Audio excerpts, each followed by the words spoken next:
রাজধানীর মোহাম্মদপুরে প্রয়োজনীয় কাগজপত্র ছাড়াই চলছে আধুনিক ডায়াগনস্টিক ও কনসালটেশন সেন্টার নামের একটি প্রতিষ্ঠান, যেখানে প্রতিনিয়ত রোগীদের দেয়া হচ্ছে সেবা, পরীক্ষার নামে হাতিয়ে নেওয়া হচ্ছে টাকা।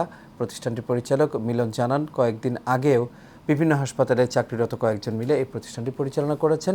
গুঞ্জন রয়েছে দালাল চক্রের মাধ্যমে সরকারি হাসপাতাল থেকে কৌশলে রোগীদের এখানে নিয়ে আসা হয়। এমনকি ঈদের আগে রাজধানীর সোহরাওয়ার্দী হাসপাতালে যৌথ বাহিনীর অভিযানে আধুনিক ডায়াগনস্টিক ও কনসালটেশন সেন্টারের দালাল হিসেবে পরিচিত বেশ কয়েকজনকে আটক করা হয়। এসব বিষয়ে জানতে চাইলে প্রতিষ্ঠানটির চিকিৎসক পরিচয়ে আশিক নামের একজন সাংবাদিকদের প্রভাবিত করার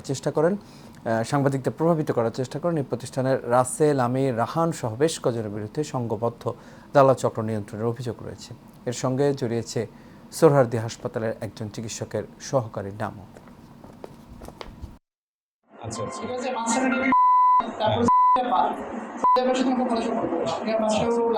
প্রত্যেকটা মানুষের জীবনে একটা টার্গেট থাকে।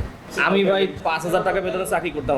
আমার তো নেগেটিভ, আপনি যেরকম বলতেছেন আমার এখানে ডক্টরের কথা বলছেন, আমি তো বললাম এই এলাকায় যতগুলো হসপিটাল আছে কোন হাসপাতালের মালিক ডক্টর নাই, যার নাম বাংলাদেশ, সেখানে ফুলবিল হতে পারে না।